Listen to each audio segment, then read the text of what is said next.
में मैं कवर करने जा रहा हूं विलियम शेक्सपियर का एक और प्ले, जूलियस सीजर। ये शेक्सपियर के उन कुछ प्लेज में से एक है जो रोमन हिस्ट्री के ट्रू इवेंट्स पे आधारित है। सीधे सीधे कहूं तो बहुत ही फेमस प्ले है दोस्तों। इसे 1623 में पब्लिश करवाया गया था और इसका फुल टाइटल है the tragedy of Julius Caesar. इस प्ले की शैली है ट्रेजिक ड्रामा और सेटिंग रखी गई है इसकी रोम में। चलिए अब ज्यादा बात ना करते हुए शुरू करते हैं आज की हमारी story, Julius Caesar by William Shakespeare. Let's begin. इस कहानी का टाइम पीरियड है 44 BCE, 44 BCE, जब रोम में राजनीतिक उथल पुथल का माहौल था। यहां एक बहुत ही लंबे अरसे से एक लिमिटेड डेमोक्रेसी यानी कि एक नाम मात्र का लोकतंत्र था। लेकिन अच्छी बात यह थी कि जूलियस सीजर ने, देखिए जूलियस सीजर इस कहानी का हीरो है, इस कहानी का नायक है, ट्रेजिक हीरो। इसने अभी अभी रिसेंटली यहां के को रूलर पॉम्पे को सिविल वॉर में हराया है। देखिए आपको नाम थोड़े अजीब लगेंगे लेकिन नाम पे पकड़ बनाए रखना तो स्टोरी आराम से समझ में आ जाएगी। तो जूलियस सीजर ने पॉम्पे को सिविल वॉर में हराया है और यह अनुमान लगाया जा रहा है कि अब वो ही रोम का नया सम्राट बनेगा। कौन? Julius Caesar. अभी ये क्लियर नहीं है कि वो चाहता क्या है, डेमोक्रेसी की रक्षा करना चाहता है या फिर खुद सम्राट बनकर ऐश करना चाहता है, कुछ भी क्लियर नहीं है। तो अब जूलियस सीजर पब्लिक से, आम जनता से मिलने गया। तभी उसके सामने एक ज्योतिषी का मतलब समझते हो ना, जो भविष्य वगैरह बताते हैं, वो जूलियस सीजर के सामने आ गया और उसने जूलियस सीजर को एक वार्निंग दी कि जूलियस सीजर को मार्च के जब 15 दिन हो जाएंगे तो उस दिन सतर्क रहना होगा। उस दिन जूलियस सीजर की जान को खतरा है। लेकिन जूलियस सीजर ने उस ज्योतिषी की इस बात को अनदेखा कर दिया कि बकवास कर रहा है ये, आगे बढ़ो। तो जैसे ही जूलियस सीजर का जत्था आगे बढ़ा तो इसी भीड़ में से, इन्हीं लोगों में से एक आदमी कैसियस, कैसियस, इस कैसियस नाम के बंदे ने ब्रूटस नाम के एक बंदे को अपनी तरफ खींचा। अभी इसी भीड़ में है ये सब, तो इसने अपनी तरफ खींचा ब्रूटस को और कहा कि तुमसे कुछ बात करनी है, इधर आओ। दरअसल ये कैसियस ब्रूटस से क्या बात करना चाहता था मैं बताता हूं। जूलियस सीजर जो है, जो मैंने आपको बताया हीरो इस कहानी का, इसकी बढ़ती हुई पावर के बारे में डिस्कस करना चाहता था। कैसियस ये मानता था कि जूलियस सीजर को रूल नहीं करना चाहिए, सम्राट नहीं बनना चाहिए, और उसने ब्रूटस को भी यही बात करने के लिए अपनी तरफ खींचा था कैसियस ने। ठीक है, तो ब्रूटस को जब ये बात कैसियस ने कही कि भाई सम्राट नहीं बनना चाहिए जूलियस सीजर को, तो ब्रूटस को भी कैसियस की ये बात अच्छी लगी, क्योंकि ब्रूटस खुद भी नहीं चाहता था कि रोम में कोई राजशाही स्थापित हो। यहां डेमोक्रेसी है और डेमोक्रेसी ही रहे, कोई तानाशाह यहां नहीं आना चाहिए, चाहे वो उसका खुद का दोस्त जूलियस सीजर भी क्यों ना हो। तो जब ये दोनों आपस में बात कर रहे थे कैसियस और ब्रूटस, तो तभी वहां पे इनके पास कैसका, CASCA नाम का एक बंदा आया और इसने उन्हें बताया कि एंटोनी ने अभी अभी जूलियस सीजर को क्राउन ऑफर किया था, लेकिन जूलियस सीजर ने अपनी इच्छा से उस क्राउन पर बैठने के लिए मना कर दिया, नकार दिया। अब ये लोग इसी मुद्दे पर आगे बातचीत कर रहे थे कि आज नहीं तो कल जूलियस सीजर तानाशाह बन ही जाएगा। अब उनकी बातों से तो ऐसा लग रहा था जैसे वो सीजर को असैसिनेट करना चाहते थे, यानी कि उसका मर्डर करना चाहते थे। लेकिन इनमें से किसी ने भी इस बात को क्लियरली नहीं कहा, ओपनली नहीं कहा। अब दोस्तों इनमें से ये कैसियस जो है ना, इसको पता था कि अगर हमें सीजर को, जूलियस सीजर को हटाना है तो हमको ब्रूटस को अपनी तरफ करना ही होगा, क्योंकि ये ब्रूटस जो है इसको रोम की जनता की बहुत फिक्र है। लेकिन ये ब्रूटस इतनी आसानी से थोड़ी कैसियस की तरफ हो जाएगा। ठीक है, तो कैसियस ने एक प्लान बनाया ब्रूटस को अपनी तरफ करने के लिए कि हम लोग कुछ जाली लेटर्स तैयार करेंगे। लेटर्स मतलब पत्र, कुछ जाली पत्र तैयार करेंगे जिनमें लिखा होगा कि रोम की जनता को सीजर से भय है, सीजर से भय है, भय एक आतंक टाइप का है उनके अंदर, मन के अंदर। मतलब रोम की जनता के मन में एक डर है जूलियस सीजर से। ठीक है, फिर कुछ करने की जरूरत ही नहीं है, फिर ये ब्रूटस अपने आप ही हमारी तरफ हो जाएगा। अब वो रात भी बड़ी भयानक थी, तूफानी टाइप की।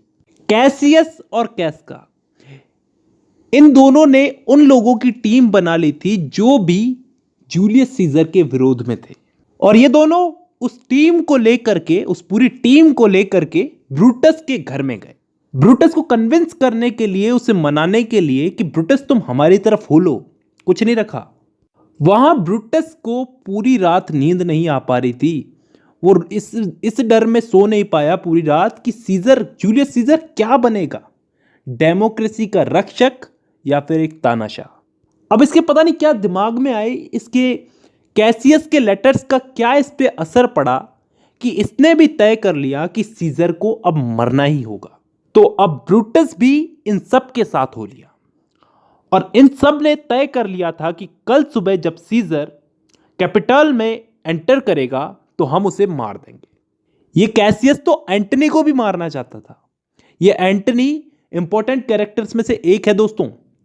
तो ये कैसियस तो इस एंटनी को भी मारना चाहता था, लेकिन ब्रूटस ने मना कर दिया कि हम सिर्फ जूलियस सीजर को मारेंगे, क्योंकि जूलियस सीजर ही रोम की जनता के लिए खतरा साबित हो सकता है, एंटनी नहीं। अब इन सब की प्लानिंग हो गई पूरी, तो सबके सब अब ब्रूटस के घर से रवाना हो गए, चले गए। जब सबके सब चले गए तो ब्रूटस की वाइफ पोर्शिया उसके पास आई, ब्रूटस के, और उससे पूछा कि तुम्हारी क्या प्लानिंग चल रही है, मुझे बताओ क्या चल रहा है तुम लोगों के दिमाग में। तो ब्रूटस ने उसे मना कर दिया कि मैं तुम्हें कुछ नहीं बता सकता। तब उसकी वाइफ पोर्शिया ने क्या किया, अपनी जांग, थाई के अंदर चाकू मार लिया।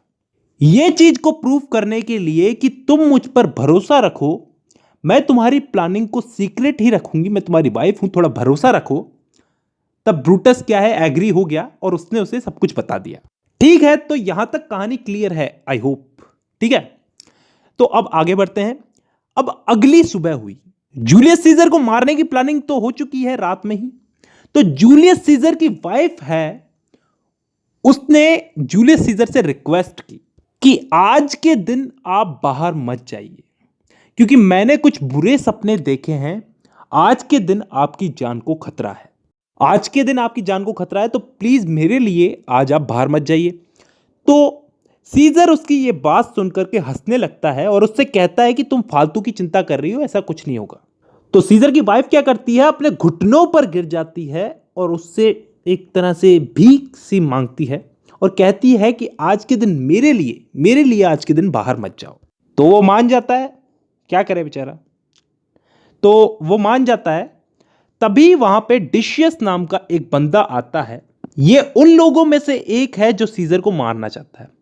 तो ये सीजर के पास आता है और उसको चलने के लिए कहता है। तो जूलियस सीजर इसको मना कर देता है, बोला आज के दिन मेरी वाइफ मना कर रही है, मैं बाहर नहीं जाऊंगा।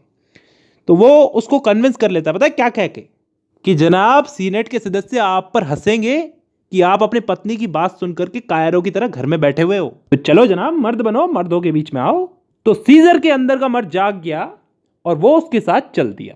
तो अब ज्यादा ड्रामेबाजी नहीं करते हैं, सीधी सी बात करते। जब सीजर कैपिटल में पहुंचा तो उन लोगों ने सीजर को ज्यादा ड्रामेबाजी ना करते हुए उसे मार दिया। मरते वक्त जब जूलियस सीजर ने देखा कि ब्रूटस ने भी इन लोगों का साथ दिया, जो उसका इतना वफादार आदमी था, उन्होंने इन लोगों का साथ दिया और उसे मारने में इसका भी हाथ था। किसका? ब्रूटस का।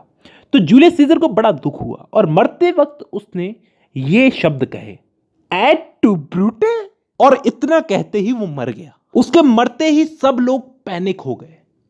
उसके जो मर्डरर्स थे वो भी पैनिक हो गए। वो ये नहीं जानते थे कि उन्होंने जो इसको मारा है जूलियस सीजर को, तो पब्लिक यानी कि आम जनता उनका सपोर्ट करेगी इस चीज में या फिर विरोध करेगी, ये पता नहीं था किसी को अभी भी। अब एंटनी आया वहां पे, तो इस एंटनी को इन मर्डर्स ने समझाया कि भाई हमने जो कुछ भी किया है वो एकदम सही किया है, हमें ये करना था और हमने एकदम सही किया है, ठीक है। तो एंटनी ने कहा जो किया सो किया, अब लोगों में एक शांति कायम करनी पड़ेगी हमको, ठीक है। अब सारे मर्डरर्स पब्लिक से रूबरू हुए, पब्लिक के सामने आए। तो ब्रूटस ने एक छोटी सी स्पीच दी सबके सामने और कहा, पब्लिक को कहा कि हमने जो कुछ भी किया एकदम सही किया, पब्लिक की भलाई के लिए किया। और इतना कहते ही ब्रूटस ने अपनी बात खत्म कर दी। अब एंटनी स्पीच देने आया लोगों के सामने और बोला कि मैं यहां पे सीजर की कोई तारीफ करने नहीं आया, लेकिन तुम लोगों को क्या सीजर के द्वारा किए गए सैक्रिफाइस याद नहीं है। पब्लिक को बोलता है एंटनी, यहां पे कहता है कि सीजर की ग्रेटनेस तुम लोगों को याद नहीं है, सीजर ने रोम के लिए क्या क्या किया था। ऐसी ऐसी बातें बोली एंटनी ने कि भीड़ भड़क गई मर्डरर्स पर।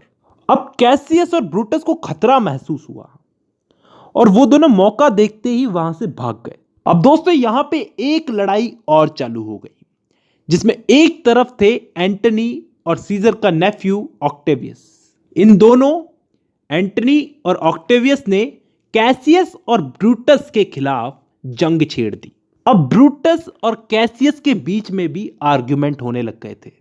अब जाकर के ब्रूटस को यह एहसास हो रहा था कि उसने कैसियस जैसे कुटिल, चालू और करप्ट आदमी पर भरोसा करके कितनी बड़ी गलती की। और कैसियस ये सोच रहा था कि ब्रूटस जो है वो ज्यादा ही सिद्धांत वाला आदमी है। तो इस वजह से इन दोनों के बीच में, ब्रूटस और कैसियस के बीच में आर्ग्यूमेंट्स हो रहे थे। और वहां दूसरी तरफ ब्रूटस की वाइफ पोर्शिया ने भी अपने आप को मार लिया था। अब लड़ाई की एक रात पहले ब्रूटस ने सीजर का भूत भी देखा, जूलियस सीजर का भूत भी देखा। और अगले दिन लड़ाई में सीजर का नेफ्यू ऑक्टेवियस ब्रूटस से लड़ रहा था और एंटनी कैसियस से।